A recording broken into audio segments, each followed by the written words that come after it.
What is an advanced function? It can be a function having multiple levels of nested functions, or maybe a complex logic. It can be a three-dimensional function, or simply a function that is not really familiar to me.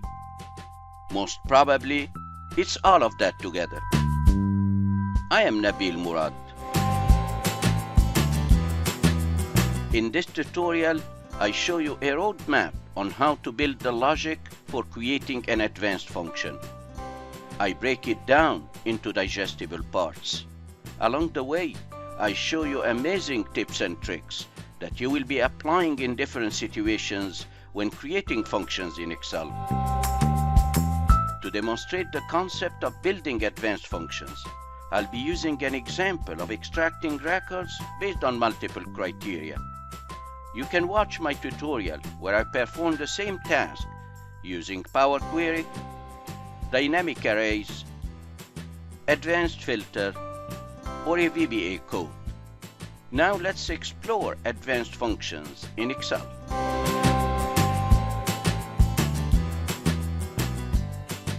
Here is my start file. You can download the exercise file and follow along by clicking on the link below this video. In this worksheet, I have a list which shows a date, a region, a manager, a customer, cost of goods sold, and sales. And then in columns I and J, I have two drop lists from which I could select conditions. What I would like to do is when I select a condition from any one of the two drop lists for the region and manager, I want the records where the two conditions are met.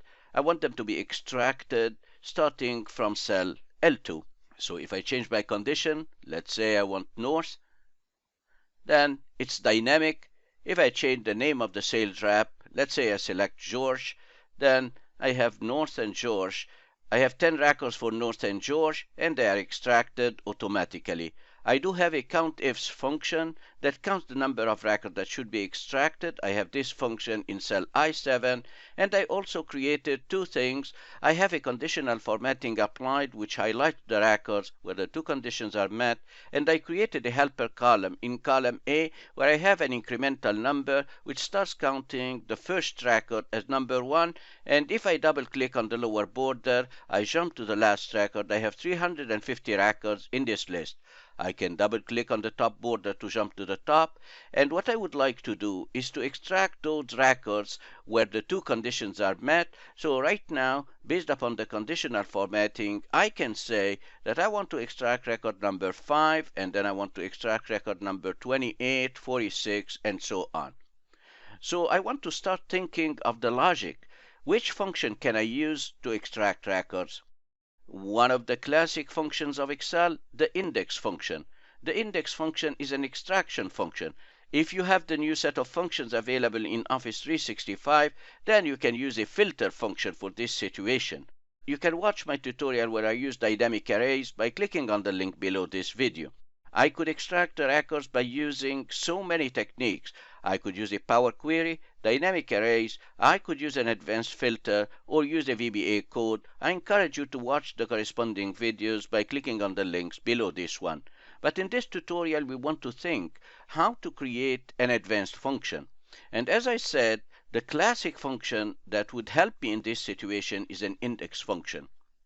I want to move to the next worksheet where I'll start building the logic of this function. I want to create an extraction function. So this extraction function will be an index function. So if I type equal index and then I hit tab, the index function requires an array, and because I'm extracting the date in column L, then I'm going to select all the dates starting from B2 down to the end, the 350 records, shift control down arrow, and then I hit F4 to jump back to the top. I don't want to lock the column letter because when I copy to the right, I want the column letter to be floating. So I hit F4 another time, and now I'm locking only the row numbers. And then I hit comma. I know that the first record where the two conditions are met is record number 5. So if I type 5 and then I close the bracket, now if I hit enter, I was able to extract the corresponding date that corresponds to the first record where the two conditions are met. But that's static. I hard-coded the row number. Let me show you what I intend to do. What I want to do is to create a function that returns the number of the row where the two conditions are met. So if I go to the concept worksheet one more time, I want to filter based upon the conditional formatting. So I'm going to select this first record where the two conditions are met, and then I right-click, and from the right-click menu I select Filter by Selected Cell Color. And when I do that, it's showing me the records where the two conditions are met. Actually, these are the numbers that I want to provide to the index function. These are the numbers that correspond to the two conditions I selected. I'm going to select these numbers just to show you the concept. So I'm going to hit Alt semicolon to select the visible cells, and then hit Control C to copy the visible cells. And then I go to the second worksheet, the aggregate worksheet, and here I'll be pasting these numbers. Control V to paste. The numbers you see in column K, those are the numbers where the two conditions are met. So let me show you if I modify my index function. So I'm going to put my function in the edit mode by hitting F2. And then in order to replace this 5 and reference the number that I just copied from the filter, then I'm going to reference K2. And then I want to lock the column letter, so I hit the F4 key 3 times. Now the column letter is locked. If I hit enter, I was able to extract the record. Now I can copy to the right, and then I can copy down, and I would have extracted all the records. This is what I want to do, but I want it to be dynamic. How can I create a function that returns the raw numbers to the index function? In order to create a function that returns an array of numbers, which is in fact the numbers of the rows where the two conditions are met, then I want to start from scratch. I'm going to delete everything. My goal is to extract the records where the two conditions are met. The index function can do that, but it needs a raw number to work. Based upon the current conditions from the drop list, these are the raw numbers where the two conditions are met. So my concern is to get these raw numbers in a dynamic way. And I will do that by creating a division, a numerator, and a denominator. Because my list has 350 rows, then the numerator will be an array of numbers from 1 to 350. While my denominator will evaluate each one of the two conditions, the region and the manager. Multiplying means AND. I will use the row function to extract the numerator. And I will multiply the two ranges, evaluating the two conditions in the denominator. This will return an array of numbers from 1 to 350 in the numerator, and two sets of false and trues in the denominator. If the condition is met, then it's a true. Otherwise, it's a false. When a true from the first set meets a true from the second set, it returns 1. Otherwise, it returns 0. If the number in the numerator is divided by 1, it returns the same number. But if the number in the numerator is divided by 0, it returns an error. So I end up getting an array in curly brackets of numbers and division by 0 errors. I want to get rid of the errors and keep just the numbers, which are actually the raw numbers where the two conditions are met. These are the raw numbers that the index function needs to extract the records. I then want to return them to the index function, from smallest to largest. Get rid of the division by 0 error. Return them one number at a time. The function that can do all that is the aggregate function. The aggregate function has 4 arguments: function number, options, array, and k. I want to extract from smallest to largest, so I use the function number for the small function number 15. I want to get rid of the error, so I use option number 6. I want the array of rows where conditions are met, which is actually my division numerator and denominator. Finally, the k-means the first small, the second small, and so on, and I'll use the rows function to return the k. Now let's build our function in Excel. The concept I'll be using is to create a division, a numerator and a denominator. The numerator will have a sequential list of numbers starting from 1 to the number of the last row, 350, and that will be created by using the row function. While the denominator, this is where I'll be evaluating the two conditions, the region and the manager. Let's get started. I type equal row, and then I hit the tab key, row of this entire column. I start from B2 down to the end, Control Shift down arrow, and then F4 to lock it and jump back. And now I want to test it, so I select all this function and I hit the F9 key. So when I hit the F9 key, it shows an array of numbers from 2 to 351.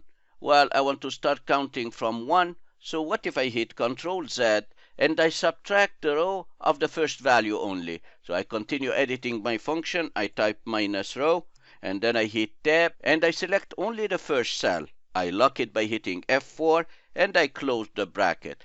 This will subtract 2 because that's the number of the first row, which will result in starting my array from 0. Let me test by hitting F9. Now look at that, I'm starting from 0. I don't want to start from 0, so I hit Control Z and I'll be adding 1, and that will be my numerator. My numerator is an array of numbers. Here is my array of numbers. It counts from 1 to 350. Now, what about the denominator? I hit Control Z because I don't want to hardcode these numbers, and because I intend to divide. Then, to maintain the order of operation, I'm going to include all these functions in brackets. Then I type a /. Now I'm building my denominator, which will be comparing the two conditions. So I type an opening bracket, and I start by the region. I select all the region column, Shift Control down arrow F4 to lock it and jump back, and I type an equal sign as if I'm asking, is any one of these regions equals whatever comes from I2, and I lock it as well, and then I close the bracket. I want to extract those records where condition 1 and condition 2 are met simultaneously. The AND is achieved by multiplying. So when I type a multiplication symbol, that's the equivalent of an AND.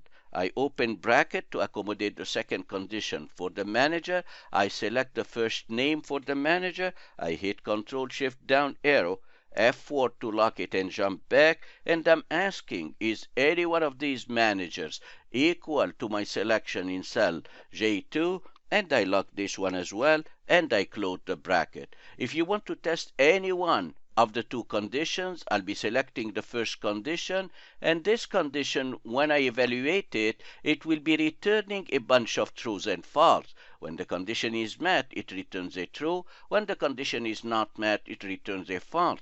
And we know in computer language, a true equals 1 and a false equals 0. I'm going to hit Control Z. If I test the second one, it will also return a bunch of trues and false. I hit F9 to test it, and I see a bunch of trues and false. Same exact thing. A true equals 1, a false equals 0. I hit Control Z. When a true from the first condition meets a true from the second condition, that returns 1. Otherwise, it returns a 0. So if a true meets a false, or a false meets a true, or a false meets a false, in all these situations, I get a 0. So if I test these two parts together by hitting the F9 key, now what I see is a bunch of zeros and 1. 0 means the record should not be extracted. 1 means the record must be extracted. I'm going to hit Control Z, and remember that my numerator is a list of incremental numbers from 1 to 350. My denominator is a list of zeros and 1. When you have a number in the numerator and divide it by 1, then it returns the same exact number. When you have a number in the numerator and divide it by 0, then it returns a division by 0 error. to maintain the order of operation, I'm going to include the denominator in a set of brackets. So I'm going to close the brackets, and then I'm going to test the whole thing, the numerator and denominator together. I hit the F9 key, and now I see I have a bunch of division by zero error, but I also have numbers. I can expand my formula bar to see the whole thing. The shortcut is Ctrl-Shift-U to expand the formula bar. And if you look at the formula bar, look at that, division by zero error, error, error, but I have number 5, and then errors, and I have number 28. Aren't these the numbers of the rows that I need to return to the index function? Yes, they are. In order to return them to the index function, I want to return them from the smallest to the largest, 5, 28, 46, and so on. And at the same time, I want to get rid of the error. I want to remove all these errors. And number 3, I want to return them one at a time. These are the raw numbers. When the two conditions are met, these are the numbers that the index function needs to extract the records. Let's hit Ctrl-Z, and now I'm going to make my life easier by copying all this function, and I'm going to save it to the clipboard. Let me reduce the height of the formula bar, Ctrl-Shift-U, and now I would like to copy all this function. I go to the Home tab, click on the little square in the lower right corner of the clipboard, and here I'm going to copy, and I see that I copied all the function. That's an easy technique to split the process of building the function.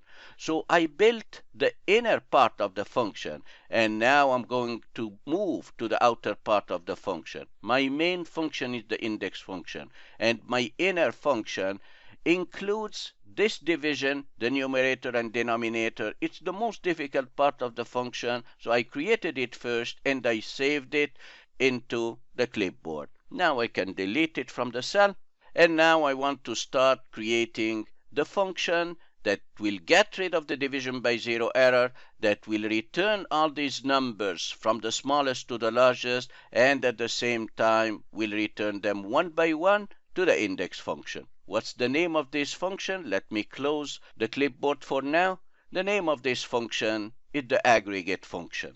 Equal aggregate. And then I hit tab. The aggregate function requires 4 arguments. The first one, what's the function number? The aggregate function can replace 19 different functions. The ones starting from 14 to the end, these are array functions, because I want to return the numbers from the smallest to the largest. Then I select the small, which is number 15. And then I hit comma. The second question is options. That's the second argument. What would you like to ignore?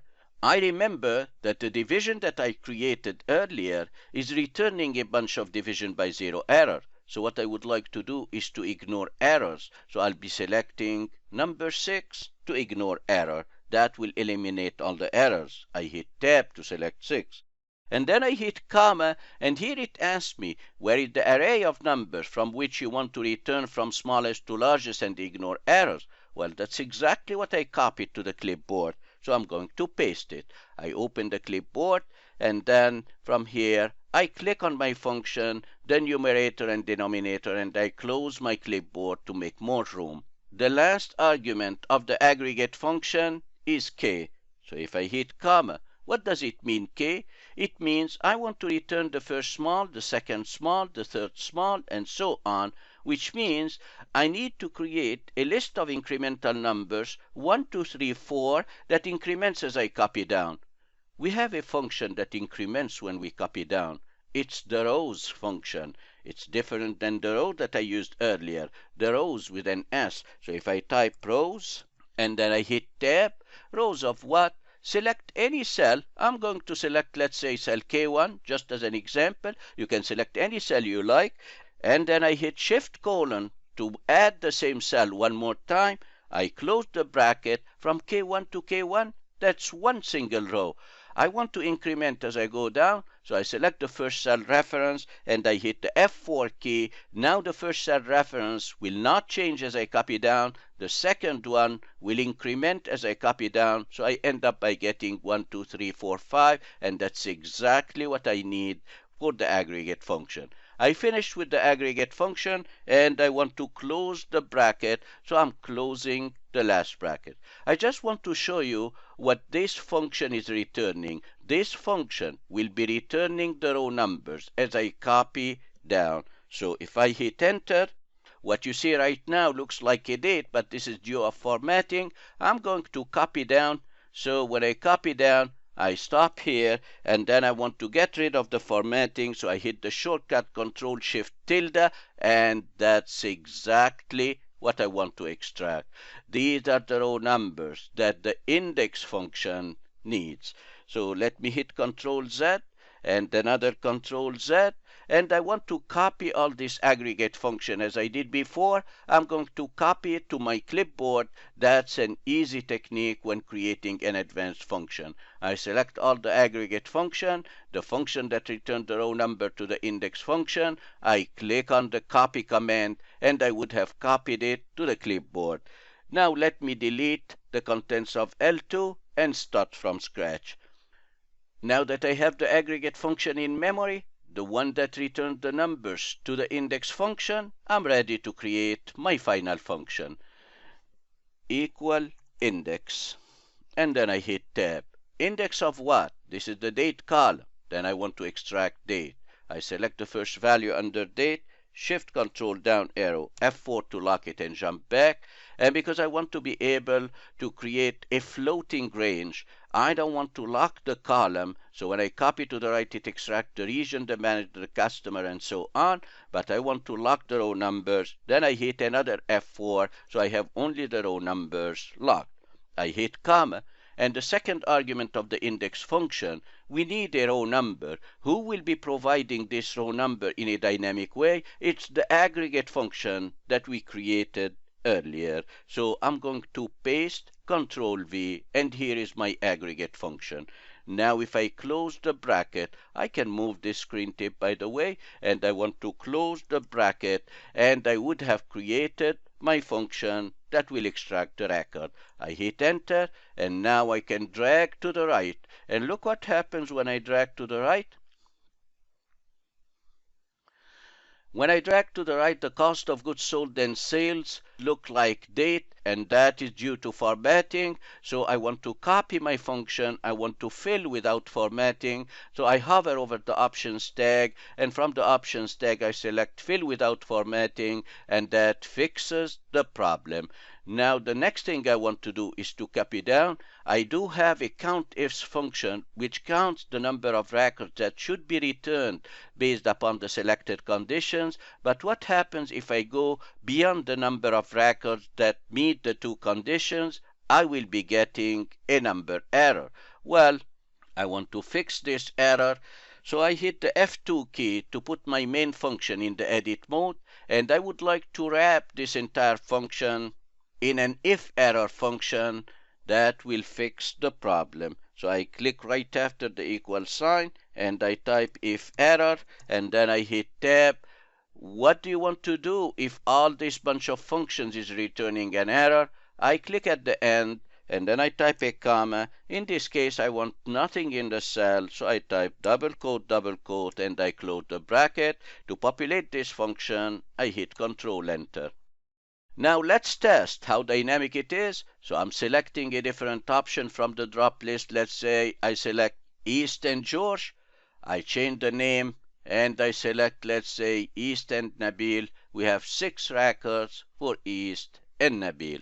My function is working fine. We built the logic starting from the outer function, the main function, and then thinking which supporting function could help us, but we started building the function itself from inside moving outward.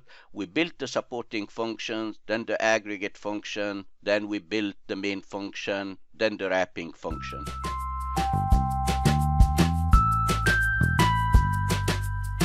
And if you enjoyed this training video, give it a thumbs up and keep supporting my channel by sharing the video, by writing a comment, by subscribing to the channel, and don't forget to hit the bell to be notified when new tutorials are released. The best is yet to come. Thank you for watching, and see you next time.